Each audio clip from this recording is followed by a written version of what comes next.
बंदों गुरुपद कंज कृपा सिंधु नर रूप हरि महामोहतम पुंज जासु वचन रवि कर केनोपनिषद में यह पद्य आया है। यत मनसा नाम अनुते येनाहूर मनोमतम तदैव ब्रह्म त्वम विद्धि नेदम यदिद मो उपासते। अर्थात जो मन से मनन नहीं किया जाता बल्कि जिससे मनन किया हुआ कहा जाता है उसी को तू ब्रह्म जान। जिस इस देश काला विच्छिन्न वस्तु की लोग उपासना करते हैं वह ब्रह्म नहीं है।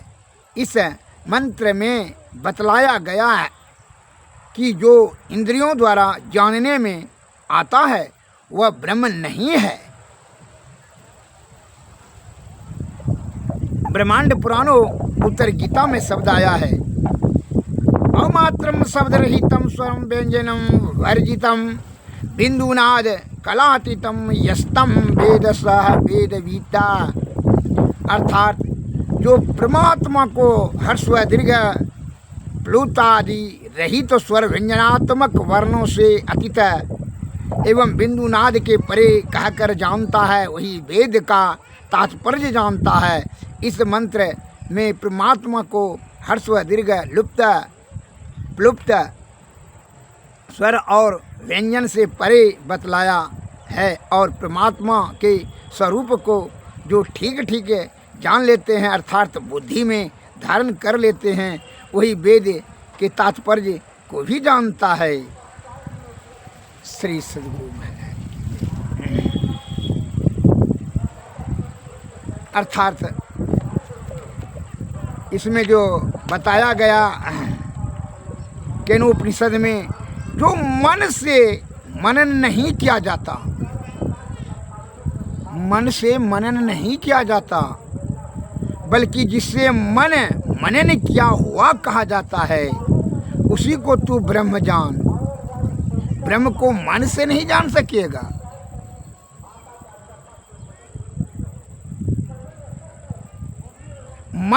मनन किया हुआ कहा जाता है उसी को तू ब्रह्म जान। जिस इस देशा कला विच्छिन्नित वस्तु के लोग उपासना करते हैं वह ब्रह्म नहीं है।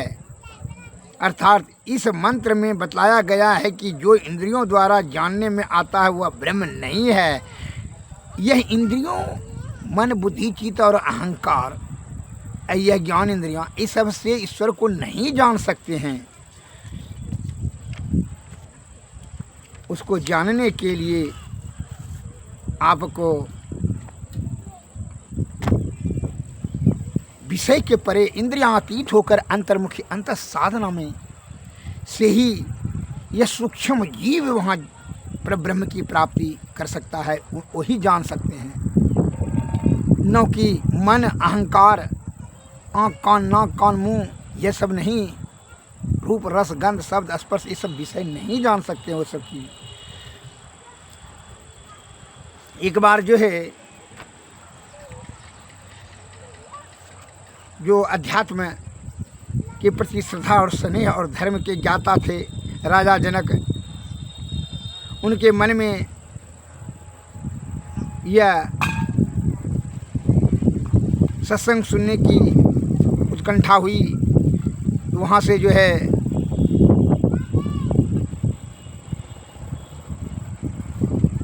उन्होंने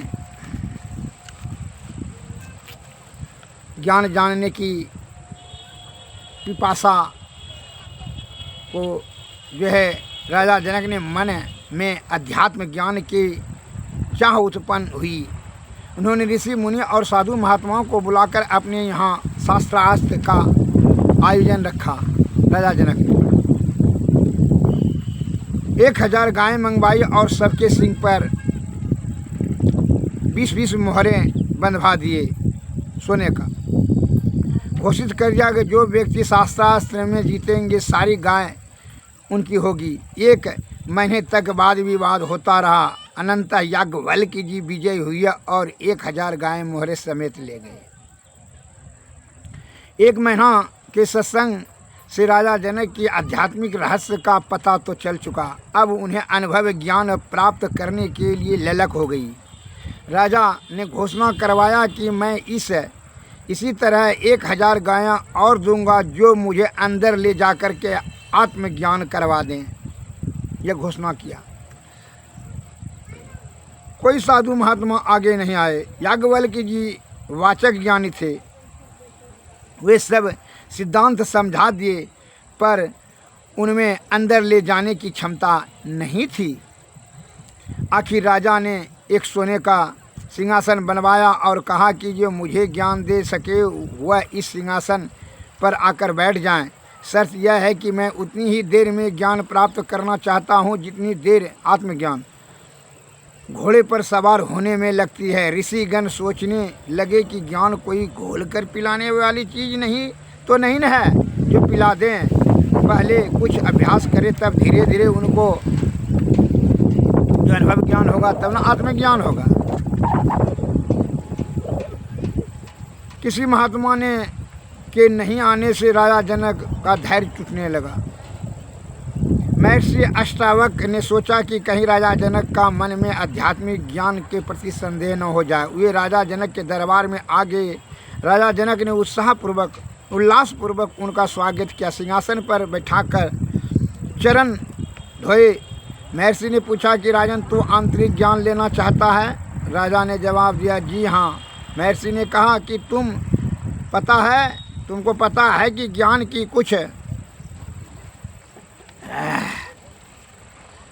दक्षिणा भी होती है। राजा ने कहा, जो कुछ मेरी क्षमता है मैं आपको देने को तैयार हूँ। ऋषि ने कहा कि तेरी क्षमता है। अच्छा, मैं 3 चीज़ें मांगता हूँ, तेरा तन, मन और धन। राजा ने थोड़ी देर सोच करके कहा कि मैंने दिया।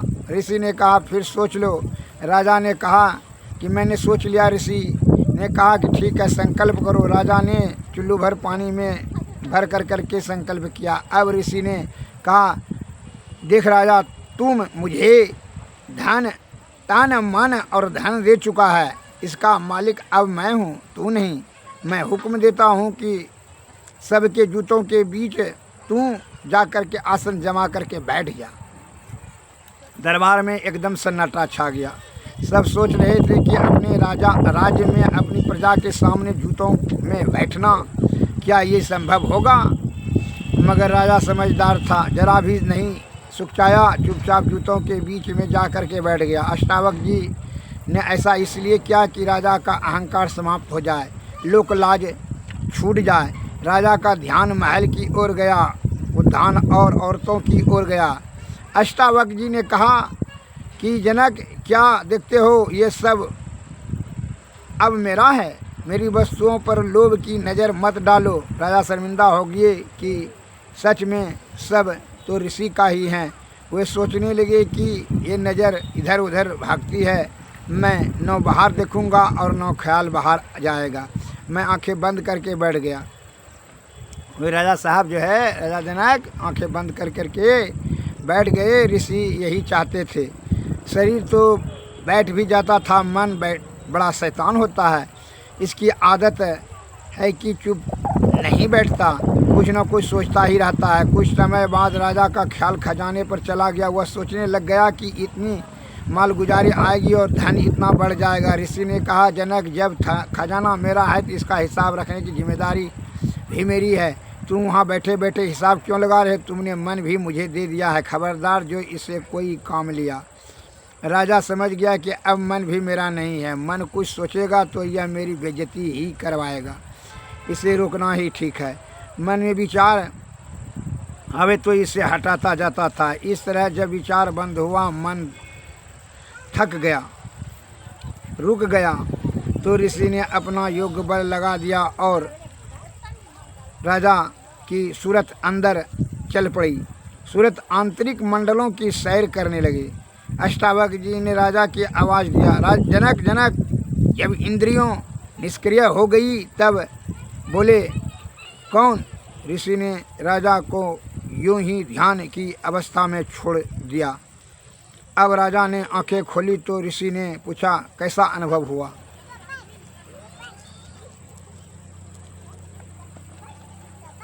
राजा ने उत्तर दिया,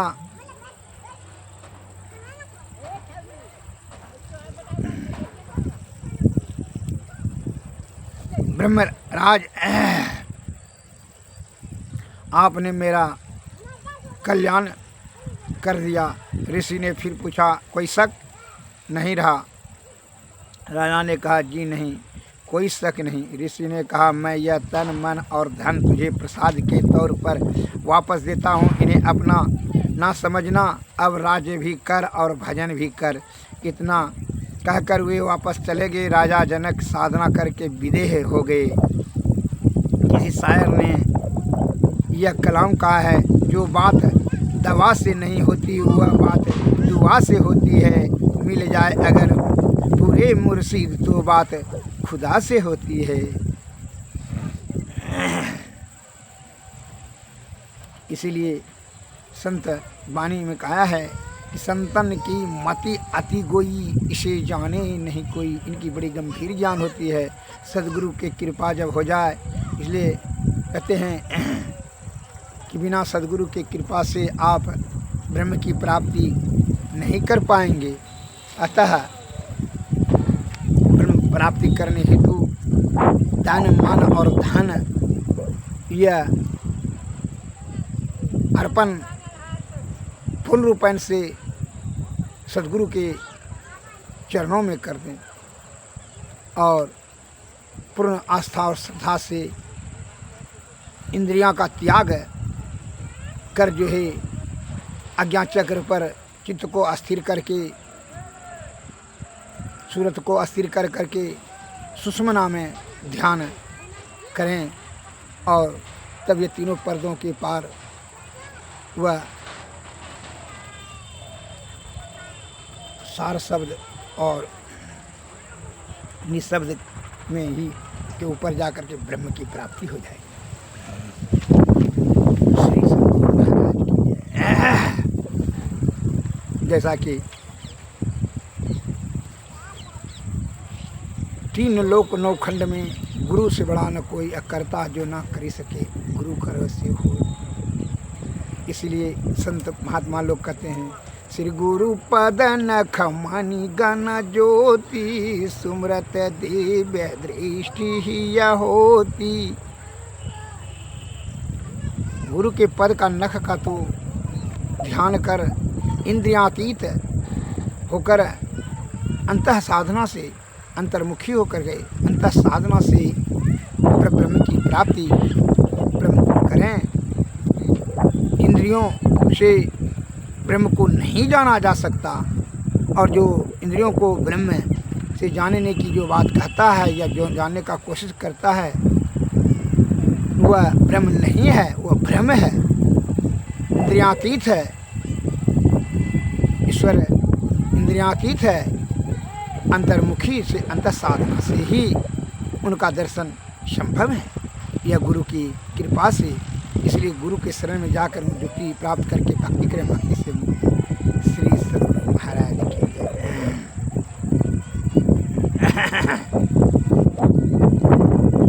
जो प्राचीन काल में हमारे ऋषि मुनि महर्षि ज्ञानी ध्यानी विद्वान जन वह प्राप्ति कर चुके हैं, उन्होंने अपने अनुभव ज्ञान और आत्मज्ञान से हम लोगों को मार्गदर्शन कर रहे हैं, बता रहे हैं। ठीक, और अभी के जो है बुद्धिमान लोग इंद्रियों विषय में लिप्त, इंद्रिया सुख को प्राप्त करने के लिए विषया आसक्त होकर करके व्यर्थ में प्रलाप करते हैं, जबकि संत महात्मा कहते हैं इंद्रियातीत है। इंद्रियातीत होकर के अंतर्मुखी अंतर साधना से, बहिर्मुखी नहीं, बाहर से नहीं देखा जा सकता है, न सुना समझा जा सकता है। अंतर साधना से, जैसे कि हमारे गुरु महाराज कहते हैं नदानुसंधान विधि से सहज और सुगम मार्ग है ब्रह्म की प्राप्ति के लिए। और झूठ मूठ का आडंबर और पाखंड करके ब्रह्म प्राप्ति नहीं किया जा सकता है। इसलिए संत महात्मा लोग कहते हैं, विषय वासना छूटत न मन से, नाहक नर बैराग करे, जल बिच मीन बजे बंसी में, जीव के कारण प्राण हरे, सो रस नौवस कियो न जोगी, नाहक इंद्रिय शाधि मरे, वन में रहत मृगौल शिवासर, न काहू के दोष करे, तो मुरली धुनि सुनन करुण, व्याधावान से प्राण हरे, नयन के कारण जरय पतिंगा, पारस पाई गजराज हरे, नासा कारण हर मर नाश भौ, पांचों रस ले पांच मरे, किन कोटि तीरथ तप पूजा, मुनि हो के ध्यान धरे, लक्ष्मी पतिता लगी सब झूठे, जा लगी मन नहीं हाथ करे, विषय वासना छूटत न मन से, नाहक नर वैराग करे। श्री सद्गुरु महाराज।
सा साधु पानी बीच बतासा, तन का यही तमाशा है, मोटी बांधे आया बंदी, हाथ पसारे जाता है, ना कुछ लाया ना कुछ ले जाए, ना हाथ क्यों पछताता है, जोरू कौन खसम है किसका, कैसा तेरा नाता है, पड़ा भी हौस हौस कर बंदी, विषय लहर में माता है, जो जो बंदी तेरी पल की परत है, त्यों त्यों दीन की चाहता है, नेकी बदी तेरे संग चलेगी, और सभी झूठी बाता है, प्राण तुम्हारी पहुने बंदी, क्यों रितिए कुआता है, पलटू दास बंदगी चुके, बंदा ठोकर खाता है। श्री सद्गुरु महाराज।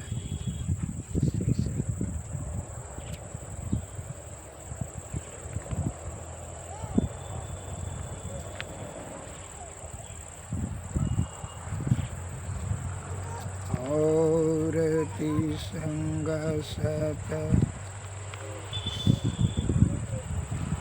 भजन में आया है, बिनु गुरु ज्ञान नाम ना पई है, बिनु गुरु ज्ञान नाम ना पई है, बिरथा जन्म गवाई हो, जल भरी कुंभ धरे जल भीतर, बाहर भीतर पानी हो, उल्टी कुंभ जल जल ही समय है, तब का करियो ज्ञानी हो, कर ताल पखाओ वज बिनु रसना गुण गाया हो, गावन हार के रूप न रेखा। सतगुरु अलख लखाया हो, है अथाह था सवीन में। दरिया लहर समानी हो, जाल डारी कर करी हूँ धीमर। मीन के हुए गए पानी हो, पंछी का खोजो मीन के मार्ग। ढूंढे ना कोई पाया हो, कवि कहे कबीर सतगुरु मिल पूरा। भूले को राह बताया हो, बिन गुरु नगान नाम ना पैयो। मिलता जन्म गवाई हो। श्री सदगुरु महाराज की। बिना गुरु से ज्ञान नाम नहीं पाया जा सकता है। अतः गुरु के शरण में जा कर के ही उनसे युक्ति प्राप्त करके भक्ति करते मुक्ति होगा। और व्यर्थ के प्रलाप करने से, इंद्रियों के विषय के आसक्त होकर करके नाना प्रकार का जो है शब्द का अत्र जाल बुनने से कुछ नहीं होने वाला है। आरती तन मंदिर में कीजिए, ऋषि जुगल करशन मुख दीजिए। चमकई बिंदु सूक्ष्मयति उज्ज्वल, ब्रह्म ज्योति अनुपम लख लीजिए। जगमग जगमग रूप ब्रह्मंडा, निरखी निरखी ज्योति तज दीजिए। शब्द सूरत अभ्यास सरलतर, कई करी सारा सवद गई। ऐसी जुगति कया गढ़ त्यागी, भव भ्रम भेद सकल मल छीजी। भवखंडन यारति यह निर्मल, में अमृत रस पीजी। श्री सद्गुरु महाराज की। श्री सद्गुरु महाराज। सद्गुरु